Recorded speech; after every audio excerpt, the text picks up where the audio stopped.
Hello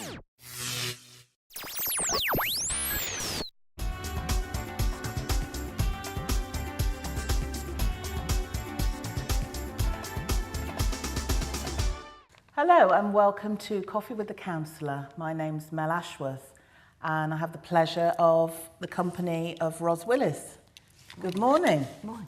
How are you? Hello, I'm very well, thank you. Roz, let me ask you, how long have you been a councillor? Because you're quite an old hat at this councillor thing, aren't you? Hat, yeah. People call me old something or other. I'm not quite sure it's old hat.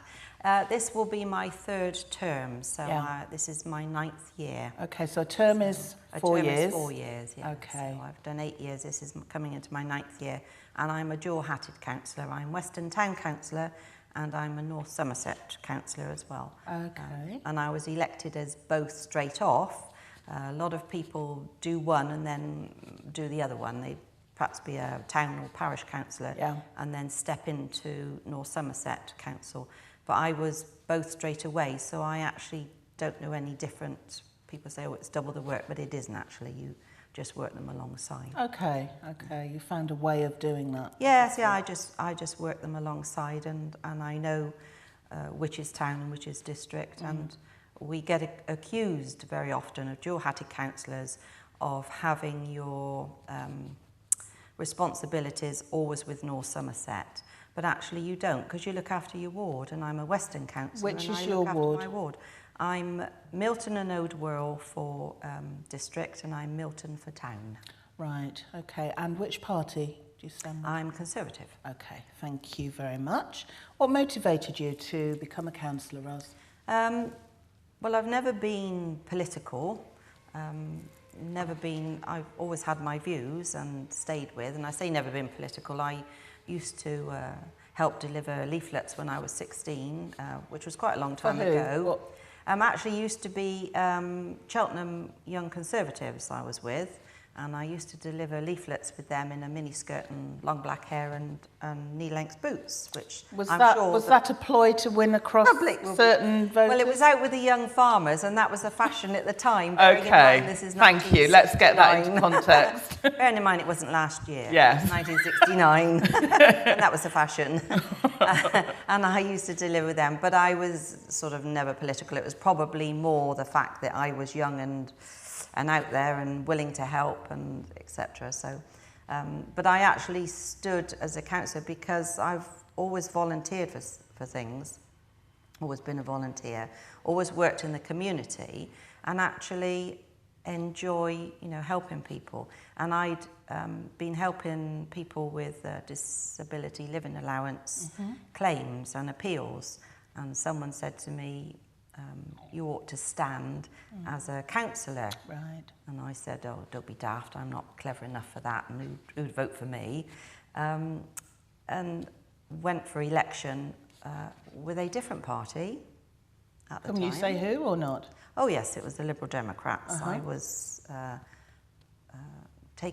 persuaded to stand with the Liberal Democrats. And at that time, my husband and I were disillusioned with some of the things that had happened with the Conservative government at that time to do with the railways. Because my husband worked on the railways. Right, I see. And with all those issues around there.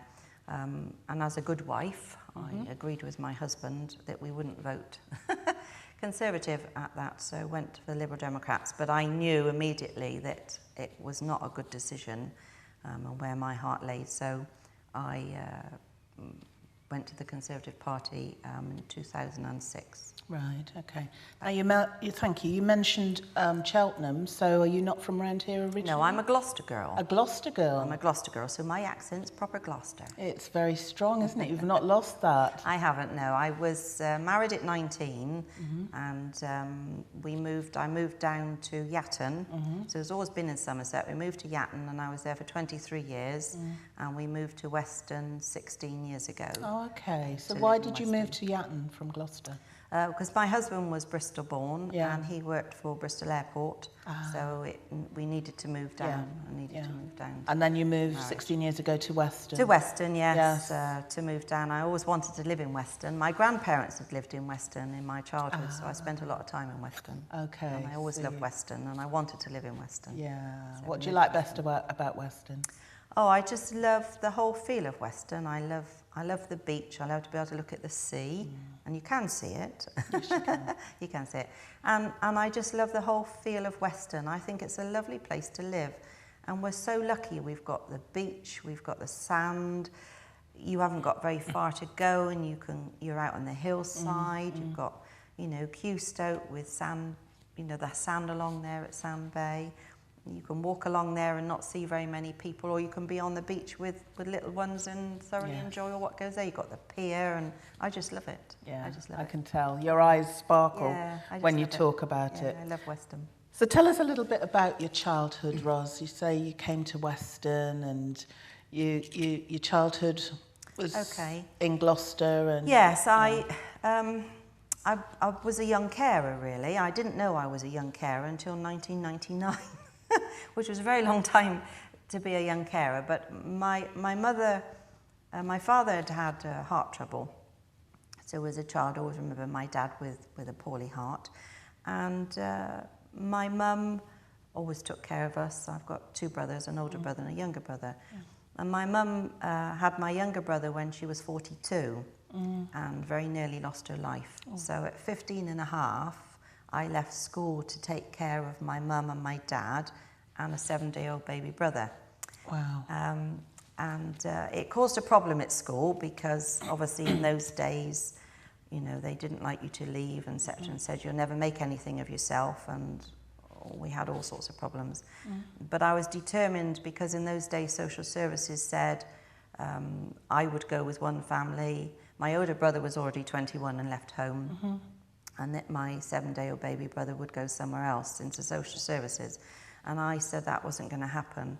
So I left school to take care of everyone. Wow. So I did that until I got married at 19. And then a couple of years afterwards, moved my mum and dad and my young brother down to Clevedon, so as I could look after them easier. And I took care of my mother and my dad, and my mum died 6 years ago. I took care of my mum till then. Sorry. Wow, So, what a story. Yeah. So what can you say to encourage young people, Roz, that are maybe in a situation right now today that they never thought they'd be in? Maybe it's lack of aspiration, maybe it's a lack of hope, maybe it's a lack of ambition. What would you say to them to encourage them? I'd say don't give up. I'd say always believe in yourself. No matter how many times somebody tells you that you can't do it or you're useless, don't believe them. You're worthy of whatever you think you are. Never lose sight of what you are. I was unfortunately bullied at school because I was extremely shy and never said a word. I can't All my believe colleagues that. always laugh at that. But in fact, I was very, very shy at school, and I was bullied, wore glasses, and that was a bad thing. And then when I left school at 15 and a half, being told by your headmaster, you'll never make anything yourself, you'll be useless, didn't help. But That was by the headmaster? yeah, it was by the headmaster. So, you know, you start to believe that. So don't ever give it up, because if I can do it, and I left school without any exams, I didn't complete them because I left early. I've always done jobs to help pay the way. I've cleaned toilets, I've done housework, I've worked in accounts, I've done all sorts of things. Whatever it's taken. Whatever it's taken. I was a hairdresser, and I've done what's needed. And if I can become a councillor at my age, which was 51 eventually when I got there, was 51. And if I can do it, young people can most certainly do it. You just got to continue to believe and always find somebody. There's always somebody, even if your family isn't good or you don't feel you can talk to people, there are lots of people you can talk to as a mentor. As a mentor. As a mentor. It's so important. Never give it up. Never give it up. And I think that is so important. That's inspiring. Yeah.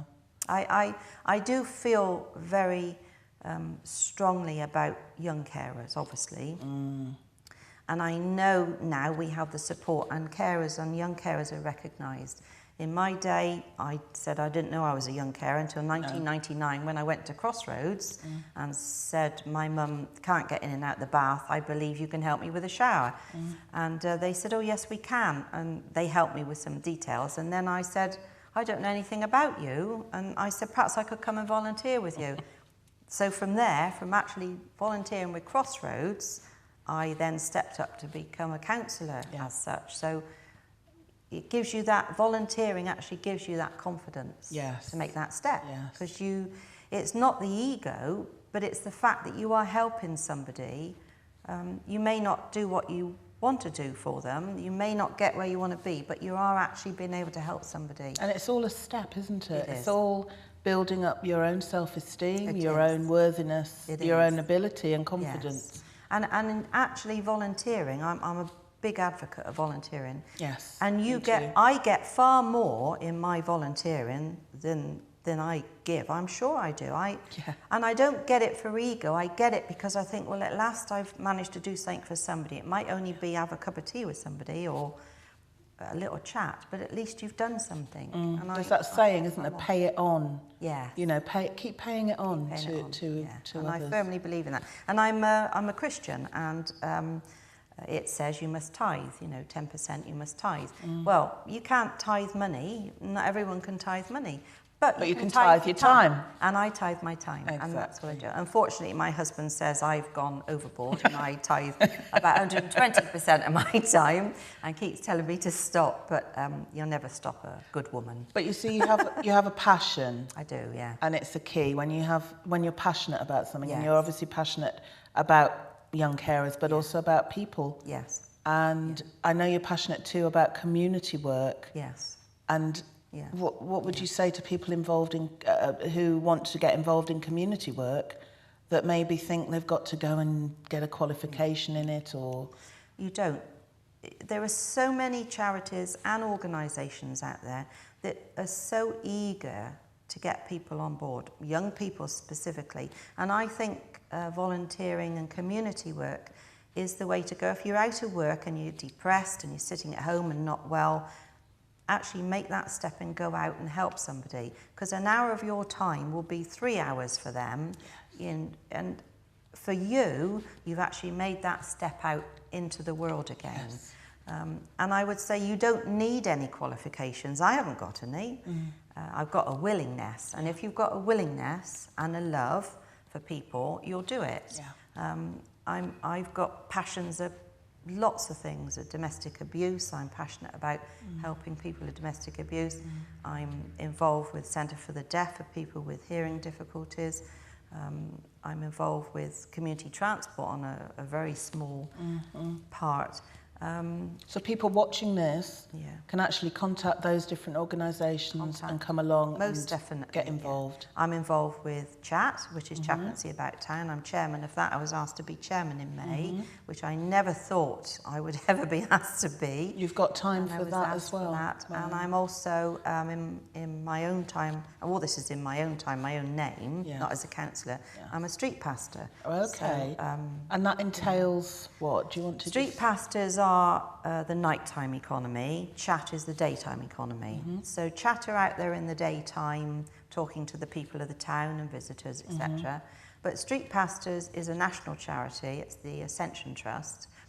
And they started off to counteract knife crime in Brixton and all around there. But it's gone nationwide now. In fact, it's gone worldwide. Wow. And we were the first in the West Country for Weston-super-Mare. So I've become a street pastor 2 years ago. So you go out at night? We go out on a Saturday night. Every Saturday night in Weston-super-Mare, the street pastors go out. There's a team and of you them. talk to... We go out, we have a uniform so as we are easily seen by CCTV and the police if there's anything happening. And we go out and we help anyone out there that's a little worse the wear. In the cold weather, you know, the girls are out there in high stilettos and not a lot of clothes and they fall off the stilettos, so we give them flip-flops. Okay. People have gone out in a group and have got separated for whatever reason, are in trouble. Someone's had too much to drink, sick, looked after them. And we take care of them and we tell them, they say, I can't understand why you're out here for nothing. And it's pouring with rain or it's snowing and you're out here. And we go out from 10 o'clock at night till 4 o'clock in the morning. Gosh. 10 o'clock Saturday night, 4 o'clock in the morning. Oh, wow.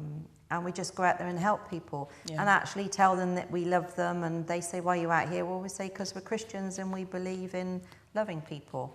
Why do you love me? Because I'm no good. Well, actually, you know, everybody love somebody and I don't know you, but we still love you and we want to help you. And the response is always very good. I mean, you know, some of the pastors have been there right from the beginning and they're amazing. They go out night after. Every Saturday night, we've never missed one. They've never missed one. Yeah, they're amazing. We've got people in their 80s who go out. Gosh. They're amazing, my colleagues. Absolutely amazing. Well, on a slightly different note, who's your political hero? Do you have one? Hero as in male or female? Would actually be Nelson Mandela. Oh, yeah. Amazing. Absolutely amazing man. Yeah. I would love to meet him. Yeah. Absolutely love to meet him. I think he's an absolutely amazing. Yes. There's words not to explain him. Yeah, yeah. But what he's done, what he endured, and his whole persona and his character. I think he's amazing. Yeah. I do agree with that one. 3 people you'd like to invite to dinner, to a dinner party. Well, Who would you like to hang out with? One would be Nelson Mandela, most definitely. I think that would be amazing. Marilyn Monroe. Oh. Love to have met Marilyn Monroe and to have her for dinner. Yeah. Absolutely wonderful. And a birthday party and she was saying happy birthday to me. No, Marilyn Monroe. Oh, and I think the other one's got to be Cliff Richard. Cliff Richard. Because my mum and I were Cliffy fans. Ah. And I still am a Cliffy fan. It's all for my mother, really. It's not for me. If anyone's out thinking. But no, Cliff Richard. Okay, yeah, brilliant. I'd like to meet Cliff Richard. Fantastic. Yeah. And just before we finish, Roz, blue sky thinking, back to Weston, anything you'd love to see put in place in Weston? Well, I would like to see a swimming pool back on the seafront. If I won the lottery, I would buy it. I would do it. Just do it. Just do it and say, here's the money, get on with it. Love to be able to do that, but I think in reality, it's those days are gone. But I would love to see a proper swimming pool on the seafront to get that feel back. But then I suppose I'm a little bit living in the past that, you know, the 50s and 60s, etc. Yeah, but we all want that, don't we? We'd like to see it back all there. Want that. And actually, the good feel of Weston again. You know, we get a lot of moans about Weston. People moan about Weston, but actually we're very lucky with what we've got. When you go to some other parts of the country and see how they struggle, we are very lucky in Weston. And I just like to have that good feel back from most of the residents instead of quite so much negative. I'm very positive. And there's always a positive out of something. And I really would like to wave a magic wand and say, you're all going to be positive now. Bing! Off we go. Wouldn't that be amazing? Wouldn't that be lovely? The whole atmosphere of everything would change. Perhaps I'm a dreamer, but I would just like to say... Well, I said blue sky, so, yes, you know... Maybe. Yeah, maybe. Roz, it's been a pleasure Thank you, and you. to talk with you. Thank you very so much for Thank coming you. in. Thank you, welcome. Thank Well, you. that's the end of Coffee with the Councillor. I just want to thank you for watching and I hope you'll tune in for the next programme. I'm Mel Ashworth and we'll see you next time. Thank you.